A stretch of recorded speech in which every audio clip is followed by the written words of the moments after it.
예수님 믿는 저와 여러분은 예수님 때문에 하나님의 자녀가 되었습니다.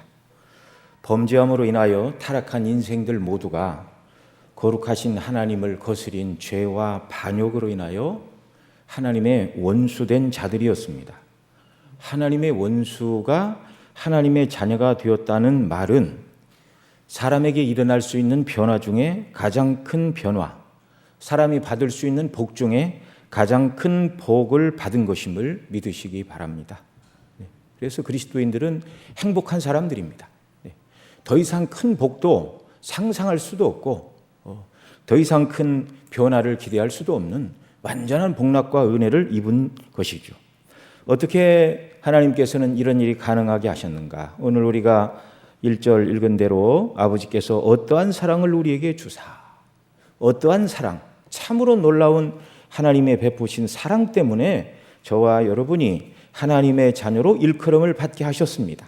다 아는 바처럼 바로 우리 죄값을 인하여 그 아들을 대신 십자가에 내어주심으로, 예수님이 피 흘려 죽으심으로 그 예수님 믿을 때 우리의 죄값이 다 치러져서 너희는 이제 죄 없는 자들이다. 죄가 없으니 내가 너희를 자녀로 삼겠다. 그래서 칭히 의롭다 하시고 자녀 삼으시는 이런 놀라운 하나님의 방식을 통해서 저와 여러분이 하나님의 자녀가 된 것이죠. 우리를 사랑하셔서 어떠한 사랑을 주셨는가? 아들을 내어주신 그 사랑인데요. 우리 예수님은 참 하나님이시면서 참 사람으로 이 땅에 오셨습니다. 두 가지 조건 다 죽을 수 없는 존재입니다. 하나님의 아들 예수님은 피조물이 아닌 영원 전부터 영원 무궁토록 영존하시는 삼위일체 하나님 중에 제2위격이십니다. 그분은 죽을 수 없습니다. 또 참 사람으로서 죄가 없으신 분이죠. 성경이 말씀하듯이 죄 싹은 사망이라 이렇게 말씀하고 있는데, 그런데 예수님은 한 번도 죄를 지으신 적이 없으신 분입니다. 그래서 참 사람으로도 죽을 수 없는 분이십니다. 그런데 참 하나님이요 참 사람, 죽을 수 없는 그분이 우리의 죄값을 대신 지시고 우리 죄를 속량하셨기 때문에 그 예수님 믿을 때 완전히 의롭다 하시고 하나님의 자녀가 되는 놀라운 신분의 복을 받은 복된 자들이 바로 저와 여러분이라는 것입니다. 우리가 된 바 하나님의 자녀라는 이 신분이 의미하는 바가 무엇인가? 이것을 우리가 이 땅을 살아가는 동안 늘 기억하고 또 살면서 어렵고 힘든 일을 만날 때마다 내가 구원받은 하나님의 자녀요 참된 그리스도인이 되었다는 것에 비추어 모든 문제들을 생각할 때 불만과 원망은 정말 뜨거운 햇빛에 봄눈 녹듯이 사라지게 됨을 믿으시기 바랍니다. 이 원리를 우리가 잘 기억하고 적용하며 살아야 되죠. 그리스도인으로 살아가면서 때때로 우리를 불편하게 하는 삶의 조건 때문에 나는 불행하다 이렇게 생각을 하고 있다면 그리스도 안에서 우리에게 주어진 하나님의 자녀됨의 신분이 얼마나 영광스러운지를 잠시 망각하고 있다는 말입니다. 받은 구원을 즐거워하지 못하기 때문이라는 것입니다. 현재 하나님의 자녀로서 누리는 영광과 더 나아가 장차 새하늘과 새 땅, 새 예루살렘에서 하나님의 자녀로 영원토록 살아가게 될 영광을 생각할 때 현재의 문제와 고난은 아무것도 문제가 되지 않는다는 말씀입니다. 오늘 본문이 말하는 하나님의 자녀의 모습, 참 그리스도인의 모습이 무엇인지 온전히 깨달은 사람은 하나님의 자녀답게 그리스도인답게 살아야 된다 이렇게 말할 필요가 없습니다. 하나님의 자녀됨의 영광이 무엇인가? 그리스도인이 되었다는 말이 그 의미가 무엇인가? 이걸 우리가 온전히 깨닫는 일에 힘을 써야 되죠. 이걸 온전히 깨닫게 되고 성령께서 이것을 우리 마음에 늘 적용하실 때 하나님이 기뻐하시는 모습으로 우리가 견고히 서게 되는 것입니다. 성경에 기록된 모든 이렇게 살아야 된다라고 말씀하는 내용들은 그리스도인 곧 하나님의 자녀를 향하여 하시는 말씀이지 그리스도 밖에 있는 자들을 향하여 하는 말이 아닙니다. 그리스도 밖에 있는 자들을 향하여 너희가 성경이 요구하는 거룩한 삶을 살면 그것을 기준으로 해서 너희를 의롭다 하고 구원하여 준다. 그런 구절은 한 구절도 없습니다. 이미 우리가 얼마나 놀라운 구원을 받은 자들인가, 이것을 깨달아 알게 될 때 성령께서 그것을 우리로 하여금 우리 삶에 적용하게 하실 때 하나님의 자녀들은 하나님을 닮아 하나님의 성품을 따라 이 땅을 살아가고, 그리스도인이라면 그리스도처럼 이 땅을 살아갈 수밖에 없는 것이죠. 오늘 본문 1절 하반절에서 그러므로 세상이 우리를 알지 못함은 그를 알지 못함이니라 이렇게 말하는데요. 하나님의 자녀가 하나님을 닮은 삶을 살아가게 될 때 세상 사람들은 믿기 전에는 나하고 똑같은 사람이었는데 저 사람이 갑자기 교회 나가더니 왜 갑자기 왜 달라졌지? 도무지 저 사람 속을 모르겠네. 이렇게 말하게 되는 것이죠. 우리가 예수님 믿고 거듭날 때 로마서 5장 5절에서 말씀하듯이 성령으로 말미암아 하나님의 사랑이 우리 마음에 부은 바 되었습니다. 사랑뿐 아니라 하나님의 자녀로 우리가 거듭나게 될 때 성령께서는 우리의 심령에 하나님 아버지와 우리 주 예수 그리스도를 닮는 인격적이고 도덕적인 성품의 열매의 씨앗을 넣어주시고 하나님의 말씀과 함께 성령의 역사로 그것이 자라나게 하시는 것이죠. 갈라디아서 5장 22절 23절에서 말하는 성령의 9가지 열매입니다. 그래서 성령을 따라서 사랑과 희락과 화평과 오래 참음과 자비와 양성과 충성과 절제니 이 같은 것을 금지할 법이 없느니라 이렇게 말씀하게 되는데요. 그러니까 이 성령께서 우리로 하여금 맺게 하시는 그 열매는 하나님 아버지의 도덕적 성품이요 우리 주 예수 그리스도께서 가지고 계신 성품입니다. 그래서 세상 사람들은 자신들과 다른 우리 그리스도인들의 삶을 이해할 수가 없습니다. 오늘 본문 한 구절 위인 2장 29절에서는 너희가 그의 의로우신 줄 알면 의를 행하는 자마다 그에게서 난 줄을 알리라. 하나님의 자녀 그리스도인들, 의로우신 하나님과 의로우신 주님을 닮아서 의를 행하는 자들이란 말이죠. 그러니까 믿지 않는 세상 사람들은 하나님의 의의가 뭔가 들어보지도 못하고 경험해보지도 못했으니 의로운 삶을 살아갈 원동력이 없습니다. 오늘 본문 3절에서는 그리스도인 하나님의 자녀를 향하여 하나님을 닮아 주를 볼 소망을 가진 자마다 자신을 깨끗하게 한다. 4절에서는 거룩하신 하나님을 닮아 죄 곧 불법을 행하지 않는 자들이다. 이렇게 말씀하고 있는데요. 성도 곧 하나님의 자녀요 그리스도인들은 하나님과 주님을 닮아서 세상 사람들과 다른 의와 거룩과 진리와 사랑을 따라 살아가는 사람들이라는 것입니다.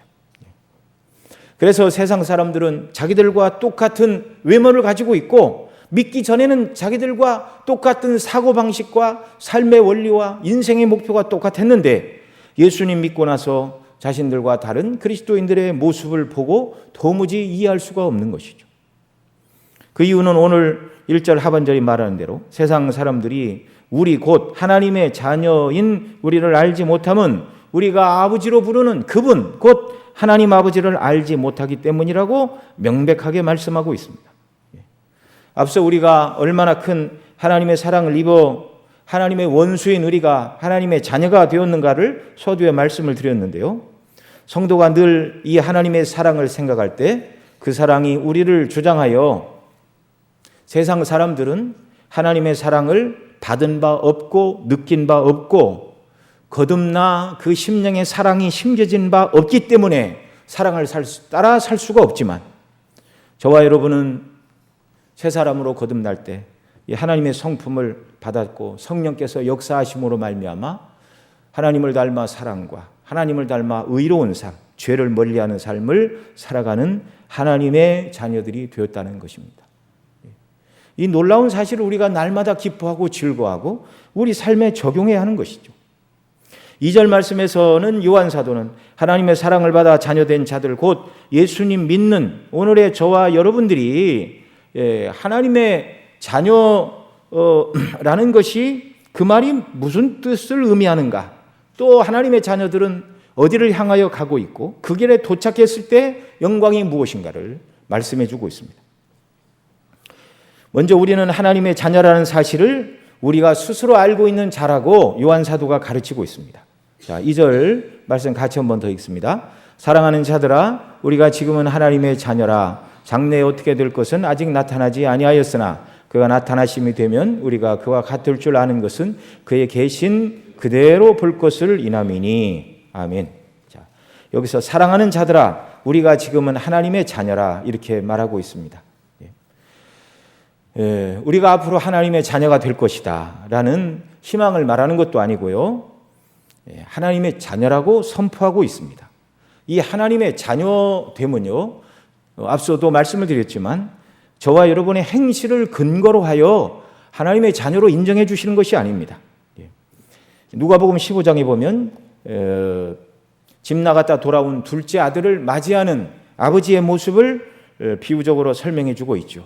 그 아버지는 작은 아들의 행실을 근거로 해서 집에 있을 때는 아들이고 아버지를 거역하고 나간 다음에 허랑방탕하고 재산을 다 까먹고 망가져서 돌아올 때 이제 너는 내 아들이 아니다 그렇게 말하지 않았습니다. 또 둘째 아들이 돌아오면서 뭐라고 다짐했지요? 내 아버지 집에는 양식이 풍족한 품꾼이 많도다. 내가 집에 돌아가 아버지의 아들을 이 신분은 감당할 수가 없사오니 나를 품꾼 중에 하나로 써달라 이렇게 말하고 아버지 집에서 품꾼으로 열심히 일하고 먹고 살겠다. 왜냐하면 이방 땅에서 돼지가 먹는 쥐염 열매를 먹고자 했으나 배불릴 수가 없었기 때문에 일꾼에 하나만 되어도 좋겠다 이렇게 말하고 아버지 집을 찾아갔는데 아버지는 벌써 나와 기다리고 있죠. 아버지를 만나서 나를 품꾼의 하나로 써달라고 그 말을 하기도 전에 아버지가 얼싸안고 씻기라 말하고 옷을 입히라 말하고 그 다음에 송아지를 잡아서 잔치를 열라 그렇게 말하고 신발을 신기고 당시 자유인의 그런 모습이죠. 또 손에 반지를 끼우고 너는 내 후사다라는 것을 보여주는 사건들이죠. 이 비유에서 아버지는 사랑의 하나님을 상징하는 그 비유였습니다. 둘째 아들의 잘못된 행동에도 불구하고 부자 관계가 끊어지지 않았습니다. 아버지의 사랑 때문에. 하나님께서도 우리의 행실을 근거로 예수님 믿을 때 의롭다 하여 자녀 삼으신 저와 여러분을 행실을 보시고 하나님의 자녀됨이 붙었다 떨어졌다 그렇게 하시지 않는다는 말이죠. 이미 그리스도 안에 있는 자들은 하나님의 자녀라고 선포하고 계십니다. 그러니 우리는 담대함을 가져야 됩니다. 우리의 행실을 인해서 오늘은 하나님의 자녀이나 내일은 잘못하면 하나님의 자녀의 신분에서 탈락될 수도 있다는 이 두려운 마음을 우리는 가질 필요가 없습니다. 여러분 천주교에서는 구원을 어떻게 말하죠? 믿음 플러스 행위가 천주교의 구원론입니다. 그래서 단순히 예수님을 믿는 것만은 안 되고 성화의 아름다운 열매가 있어야 구원을 받는다 이렇게 말하니 천주교에서는 죽을 때까지 구원의 확신을 갖지 못합니다.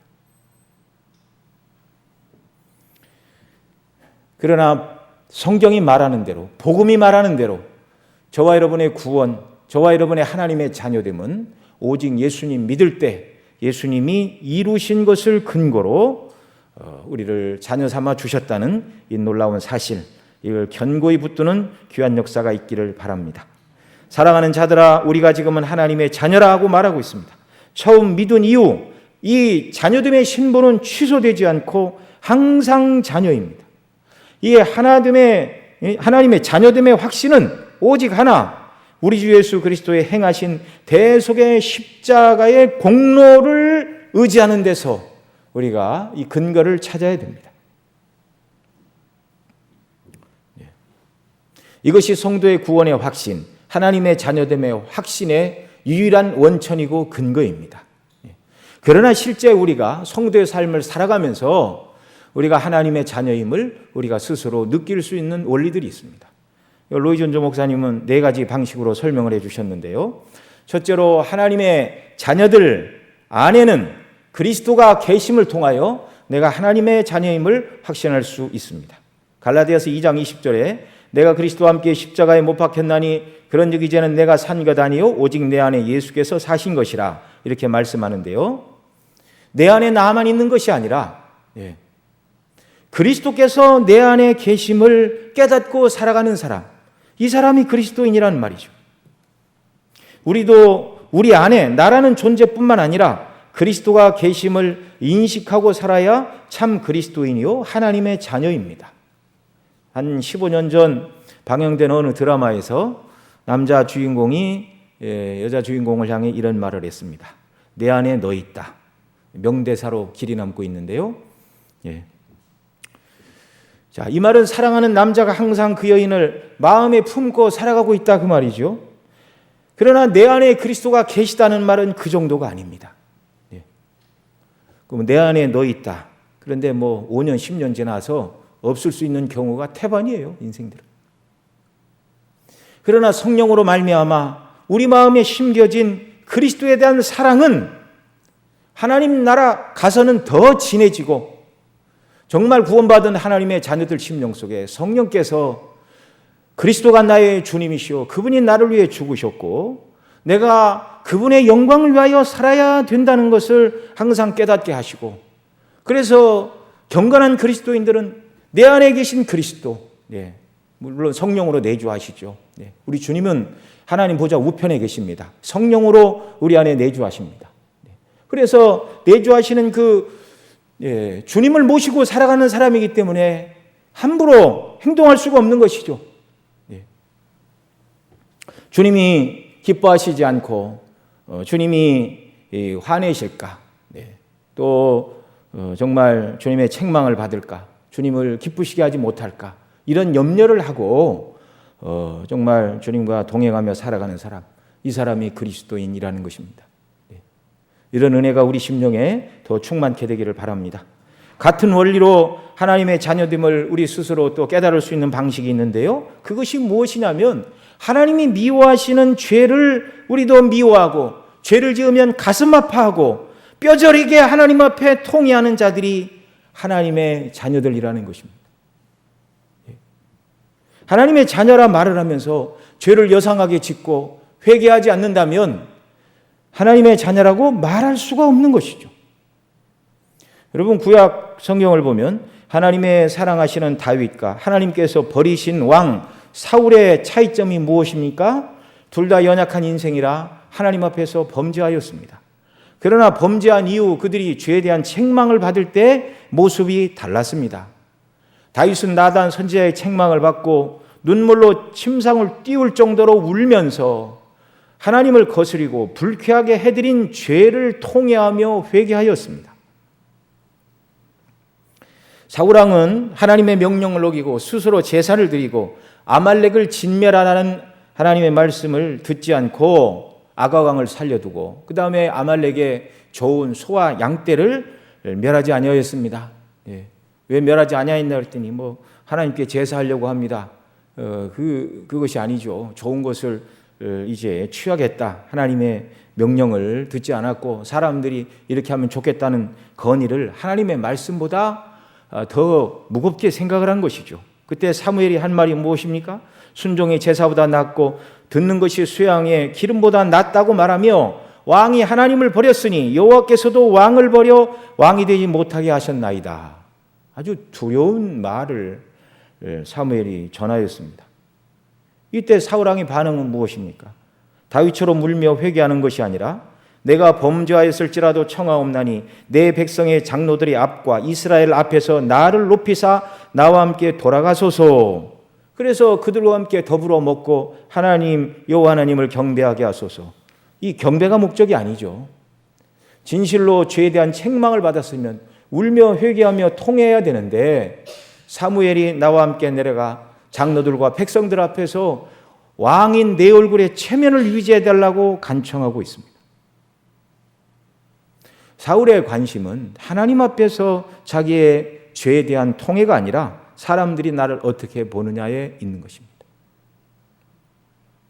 참된 하나님의 자녀만 자신의 죄성을 인정하고 죄를 지으면 슬퍼하고 미워하고 다시는 이런 죄에 떨어지지 않도록 해달라고 하나님의 은혜와 도우심을 간구하는 것이죠. 그리스도인이 진정으로 거듭난 성도가 아닌 사람들은 성경을 읽거나 또 설교를 통해서 또 어떤 책들을 읽을 때 내가 죄인이라는 소리를 들으면 매우 싫어합니다. 매우 싫어합니다. 인간은 죄인이요 죄를 회개하지 않으면 그 결국은 죄로 인하여 죽게 되고 망하게 될 것이라는 말들을 미워하고 정죄하는 설교에 귀를 막고 아주 따분해하는 것이죠.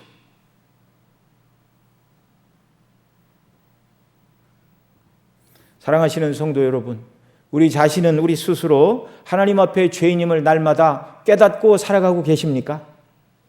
그런 역사가 우리에게 더 있기를 바랍니다. 이것은 우리 속에 계신 성령님의 역사입니다. 아무나 자신이 부패하고 타락한 죄인이라는 것을 알지 못하는 것이죠.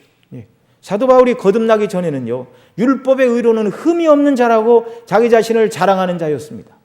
그런데 복음을 깨닫고 그리스도를 알게 되는 눈이 열리자 자기가 죄인 중에 괴수라고 고백하고 있습니다. 오라, 누가 이 사망의 몸에서 나를 건져내랴. 하나님의 거룩과 영화로우심을 볼수록, 하나님의 놀라운 사랑과 긍휼과 은혜를 발견하면 발견할수록 하나님의 성품과 하나님의 행하신 그 사랑에 비추어 나는 아무것도 아니라는 것을 우리가 날마다 절감하며 사는 것이죠. 은혜의 시작은 거기서부터입니다. 예레미야 17장 9절에서도 이렇게 말합니다. 만물보다 심히 부패한 것은 사람의 마음이라 누가 이를 알리오마는. 누가 알겠습니까? 자신의 마음이 만물보다 심히 부패한 존재라는 것을 누가 알겠습니까? 하나님의 성령께서 깨닫게 하신 자들 뿐입니다. 오직 구원받은 하나님의 자녀들만이 자신이 죄인임을 자각하고 때로 밀려오는 죄의 유혹을 인하여 고통스러워하고 죄를 짓지 않으려고 몸부림치고 또 죄 가운데 떨어지면 슬퍼하고 울며 통회하며 하나님의 은혜를 간구하고 죄로 인하여 하나님의 얼굴을 가리우실까? 하나님이 주시는 기쁨으로부터 내가 멀어지는 것이 아닌가? 이것을 염려하여 고통스러워하고 슬퍼하며 애통하는 것. 이것이 그리스도인입니다. 이런 은혜의 역사가 우리 심령 속에 더 충만케 되기를 바랍니다. 세 번째로 로이준도 목사님은 우리가 하나님의 자녀임을 스스로 알 수 있는 것은 내 속에 하나님을 사랑하고 하나님이 원하시는 방식으로 삶을 이끌어 나가는 열망이 내가 있을 때 내가 하나님의 자녀임을 확신할 수 있다. 그렇게 가르쳤는데요. 하나님의 자녀들은 항상 하나님과 가까이 있기를 소원하는 것이죠. 사랑하는 자녀들이 사랑하는 부모와 함께 있고 싶은 것과 마찬가지입니다. 그래서 하나님의 말씀을 읽고 말씀 붙들고 성경이 가르치는 그 하나님의 영광과 성품을 붙들고 기도하고 하나님이 원하시는 그 성도의 아름다운 모습대로 행하지 못하는 것을 안타까워하고 그런 일을 행하는 사람이 되게 해달라고 도우심을 간구하며 정말 자기 인생의 목적이 세상에서 출세하고 명예와 권력을 얻는 데 두는 것이 아니라 순간순간 하나님과 동행하며 하나님을 기쁘시게 하고 하나님의 영광을 높이는 사람이 되게 해달라고 목표를 세우고 자신을 몰아가는 사람. 이 사람이 구원받은 하나님의 자녀임을 믿으시기 바랍니다. 네 번째로 우리가 하나님의 자녀임을 알 수 있는 것은 형제를 사랑하기 때문이다 라고 말하였는데요. 형제를 사랑하게 된다는 말은 구원받은 형제 속에 나타나는 아름다운 그런 사랑의 모습을 우리가 보기를 좋아하고 더 기뻐하게 된다는 것입니다. 그래서 참된 그리스도인들은요, 세상에 재밌는 곳, 즐거운 곳 이런 것보다 정말 하나님의 은혜를 깨달은 사람들, 그들과 더불어 나누는 성도의 교제, 그것이 기쁘고 즐겁다는 말입니다.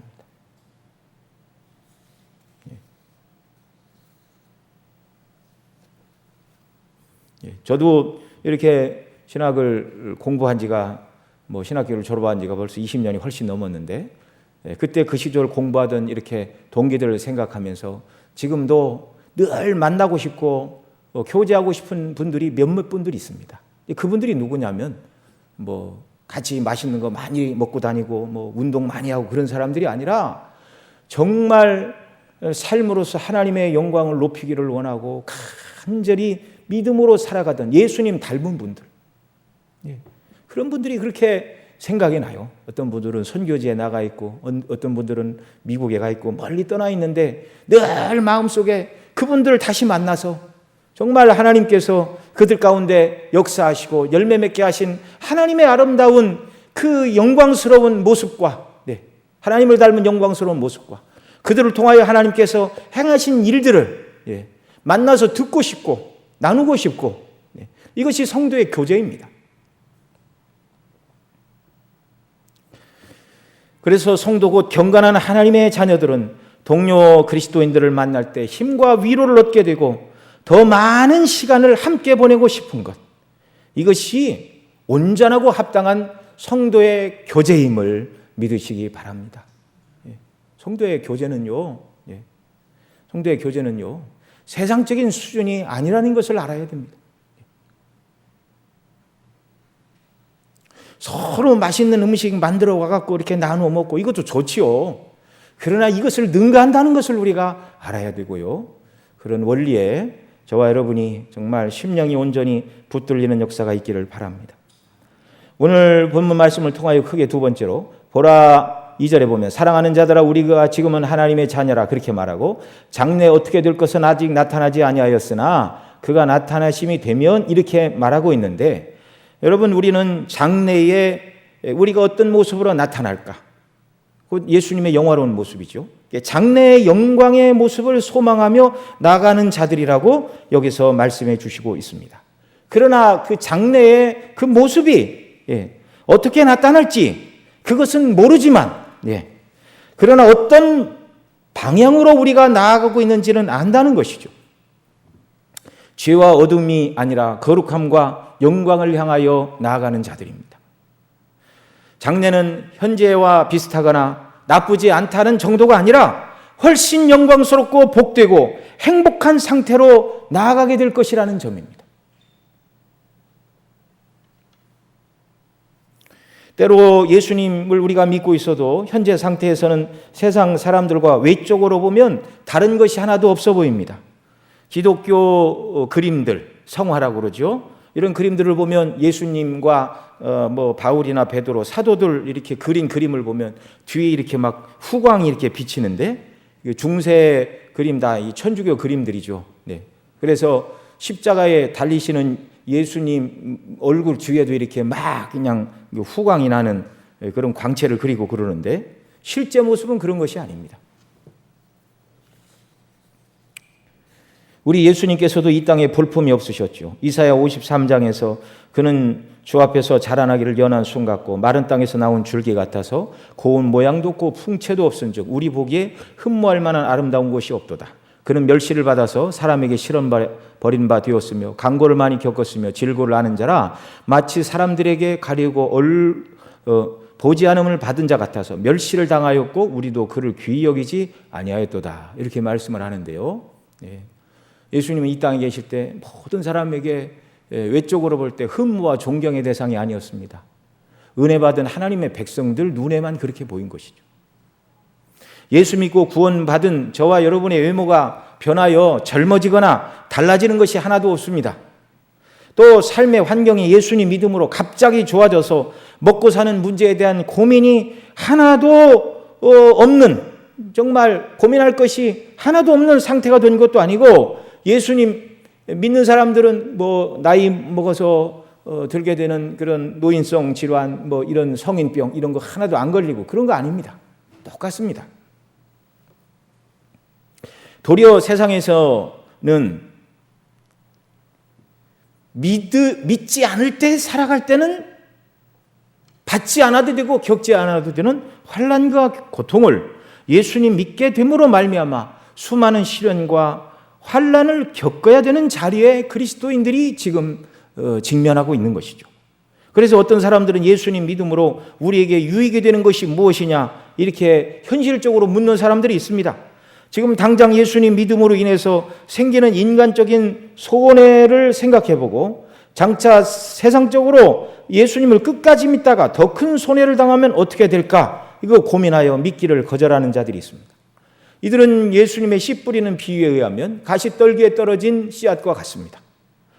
이런 마음의 밭을 가진 사람들로서 기쁨으로 말씀을 받고 이렇게 쭉 자라났지만 가시에 찔려 결실하지 못하는 것을 세상의 염려와 재리의 유혹과 일락에 막혀 결실하지 못하는 자들이다. 그렇게 경고하고 계시는데요.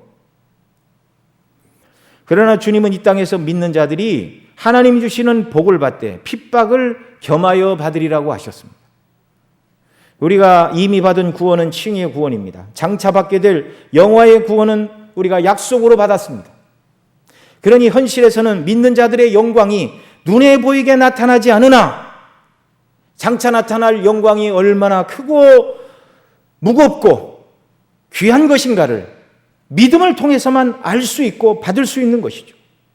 그 영광의 모습에 대해서 성경에서 조금씩 열어서 보여주시는데요. 빌립보 3장 20절에 보면 이렇게 말합니다.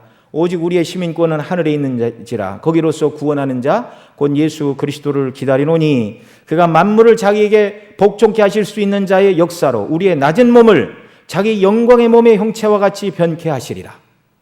예. 여기 이 요한 사도는 장래에 어떻게 될 것은 아직 나타나지 아니하였으나 그가 나타나심이 되면, 그리고 이제 바울 사도의 표현을 빌리면 우리의 낮은 몸을 자기 영광의 몸의 형체와 같이 변케 하시는 그런 영광의 소망을 붙들고 현재 우리가 이 땅을 살아가고 있다는 말이죠. 우리는 현실의 어려움 속에서도 나는 영광을 향하여 가는 자다. 나는 주님께서 약속하신 그 영광스러운 복락에 완성되는 하나님 나라를 향하여 가는 행복한 순례자이다. 날마다 우리 스스로가 우리 자신에게 말해 주어야 됩니다. 설교해야 됩니다.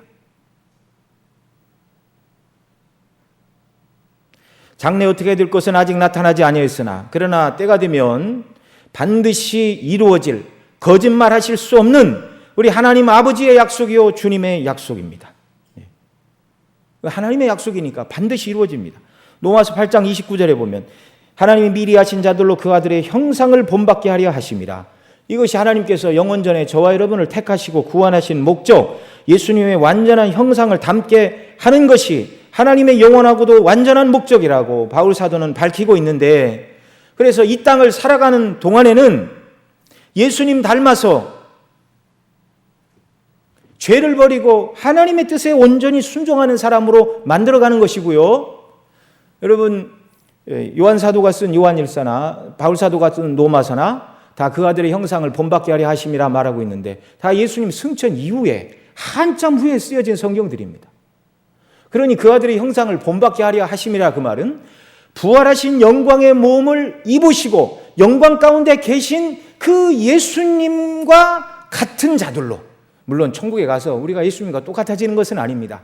그분은 하나님의 친아들로서의, 하나님으로서의, 하나님의 아들로서의 영광으로 입으신 것이고요. 우리는 하나님의 양자들이죠. 우리가 천국 간다고 하나님 되는 건 아닙니다. 사람으로서 하나님의 자녀가 된 것이죠. 그런 구분점은 있지만 주님이 입으신 영광의 몸을 우리도 입게 된다. 그것이 하나님께서 저와 여러분을 영원전에 택하시고 구원하시고 지금 성화의 길을 가게 하시는 최종 목적이 그리스도를 온전히 닮은 사람으로 만드시는 것. 그러니 한 번 말씀하시면 변개하실 수 없고 거짓말하실 수 없는 이 하나님의 약속의 말씀에 의해서 저와 여러분이 그렇게 될 줄로 믿습니다.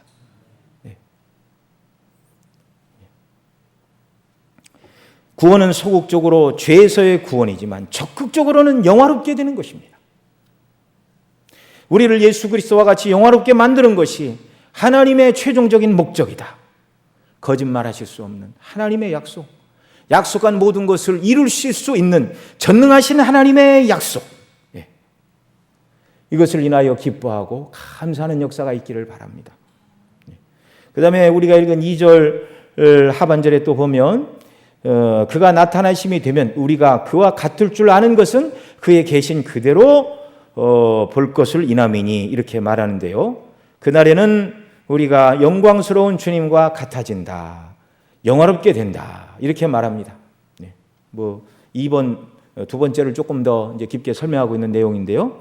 에베소 1장 4절에 보면 창세전에 그리스도 안에서 우리를 택하사 우리로 사랑 안에서 그 앞에 거룩하고 흠이 없게 하시려고 저와 여러분을 택하신 목적, 지금은 저와 여러분에게 연약과 흠이 있습니다.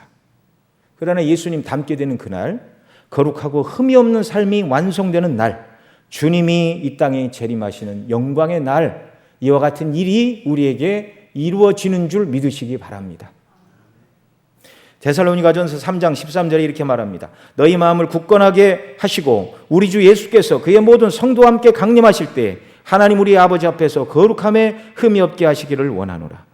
주님의 강림하실 때 하나님 우리 아버지께서 그 앞에서 저와 여러분을 거룩함에 흠이 없게 하시기를 원한다고 말씀하고 있는데, 하나님께서 그 일을 계획하신 그대로 이루어 줄 것을 기대하라는 사도 바울의 말입니다.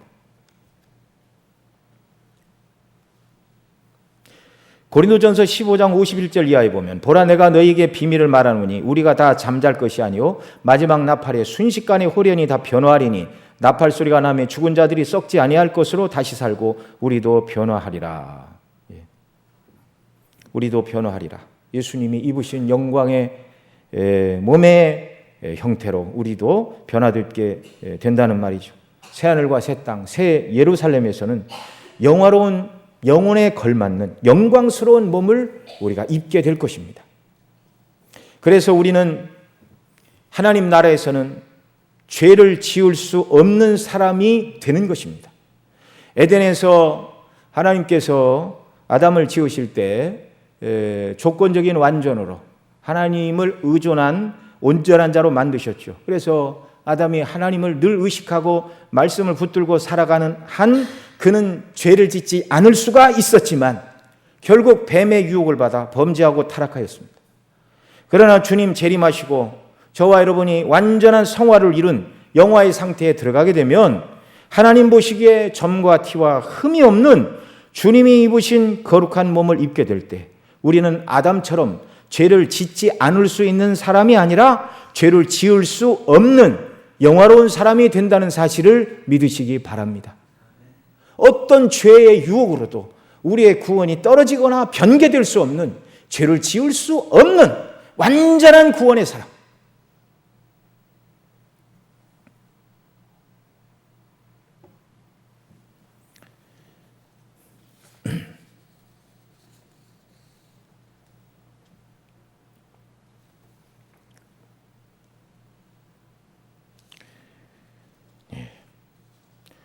죽을 수도 없고 또 뿐만 아니라 아담은 죄를 지을지 않을 수 있었을 뿐만 아니라 죽지 않을 수 있었습니다. 그런데 범죄함으로 죽었죠. 그런데 우리는 죽지 않을 수 있는 몸이 아니라 주님의 부활의 영광스러운 몸을 입고 우리는 죄를 지을지 않을 것이니 죽을 수 없는 몸을 입게 되는 것입니다. 아담이 지음받았을 때보다 훨씬 더 완전하고 영화로운 형태로의 구원을 말씀하고 있는 것이죠. 베드로, 요한, 야고보는 변화산에서 그들 앞에 변화되신 예수님의 모습을 배웠는데 그들 모두는 할 말을 잃었습니다. 그 영광스러움의 베드로는 땅이 지금 자기가 발을 딛고 땅에 살고 있는 사람이라는 것을 잃어버리고 여기에 초막 셋을 짓되 하나는 모세를 위하여, 하나는 엘리야를 위하여, 하나는 주님을 위하여 초막을 짓고 여기서 살고 싶다고 그 영광의 모습에 취하여 그런 말을 하였습니다. 우리가 이 땅에서 그리스도의 십자가의 복음을 듣고 죄사함의 복음, 칭의의 복음만 들어도 기쁘고 즐겁고 영광스럽고 그 죄사함의 은총, 자녀 삼아주신 그 은혜를 생각할 때 그 영광을 말로 표현하기가 다 어려운데 완전한 영화의 구원은 받게 되는 날 정말 하나님을 찬미할 것밖에 없는 줄 믿습니다. 아직 닥치지 않은 일이니 그 영광의 모습에 대해서는요, 이 세상의 언어로 표현할 수가 없는 것입니다. 그러나 그날이 되면 우리가 예수님을 닮을 뿐만 아니라 주님과 교통하는 나라가 그 영광의 나라입니다. 우리 한 사람 한 사람을 주님께서 우리 얼굴을 대면하여 보시고 우리의 이름을 불러주실 것입니다. 우리 주님이 부활하신 날 아침 빈 무덤가 예수님의 시체를 찾지 못하여 울고 있는 막달라 마리아를 예수님이 맨 먼저 부활하신 주님이 하나님 아버지께도 가기 전에 맨 먼저 이 막달라 마리아를 찾아오셔서 마리아야라고 불러주셨습니다. 부드럽고 사랑스러운 음성으로 불러주셨죠. 그의 음성을 마리아가 기억하고 라보니오라고 대답을 합니다. 주님 재림의 날 단순히 우리가 거룩한 몸을 입고 그날에 들어간다는 것뿐만 아니라 그날의 주인이신 아버지와 우리 주 예수 그리스도와 대면하게 되고 주님이 이름을 부르시고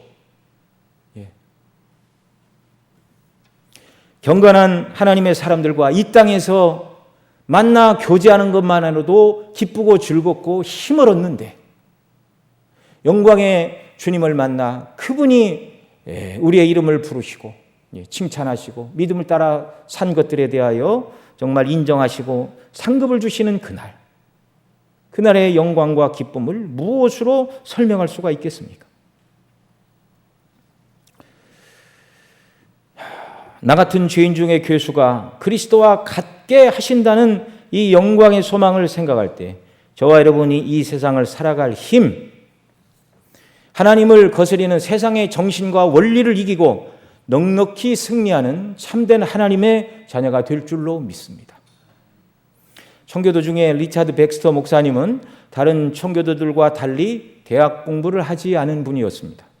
그러나 그분은 하루에 30분씩 주님의 재림과 천국을 묵상하여 위대한 설교자와 목회자가 되었다고 하는데요. 그의 사역과 삶이 주님 오실 날을 중심하여 말씀을 증거하고 삶을 살아간 것은 더 말할 필요가 없는 것이죠. 그의 목회 아래 키더민스터에 살던 그 모든 성도들이 주님의 재림에 포커스를 맞추고 주님 다시 오시는 날 주님께 칭찬받는 사람으로 살기를 위하여 이 땅을 살아갔으면 말할 필요가 없는 것입니다. 주님께서 성령 안에서 주님의 재림을 소망하는 우리에게도 이런 산 소망 가운데 기쁨으로 세상을 살아가는 하나님의 자녀들, 하나님의 자녀로서 영광스러운 그리스도 같은 몸을 입게 되고 영광의 주님을 맞이하게 될 그 소망을 따라서 오늘을 살아가고 주의 뜻대로 순종하는 자녀들로 저와 여러분을 날마다 새롭게 해주시기를 바랍니다. 기도하시겠습니다.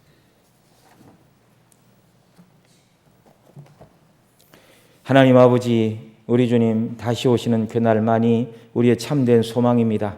우리가 세상에서 우리의 성을 쌓고 또 우리의 나라를 건설한다 할지라도 다 무너지고 지나갈 것들입니다. 오직 예수님을 믿는 믿음, 구원의 은혜에 대한 기쁨과 소망을 가지고 하나님의 자녀됨의 영광을 가지고 주님 다시 오실 날만 바라보고 믿음을 따라 행하는 것만이 하나님 앞에 의미 있는 삶임을 믿습니다. 이런 자들이 되도록 더욱더 우리가 하나님의 자녀임을 알게 하시고 장래에 나타날 그 영광에 대한 소망으로 충만하게 하시고 주님을 배울 기쁨으로 이 땅을 살아가는 저희들 모두가 되게 하여 주옵소서. 우리 구주 예수님의 이름으로 기도드리옵나이다.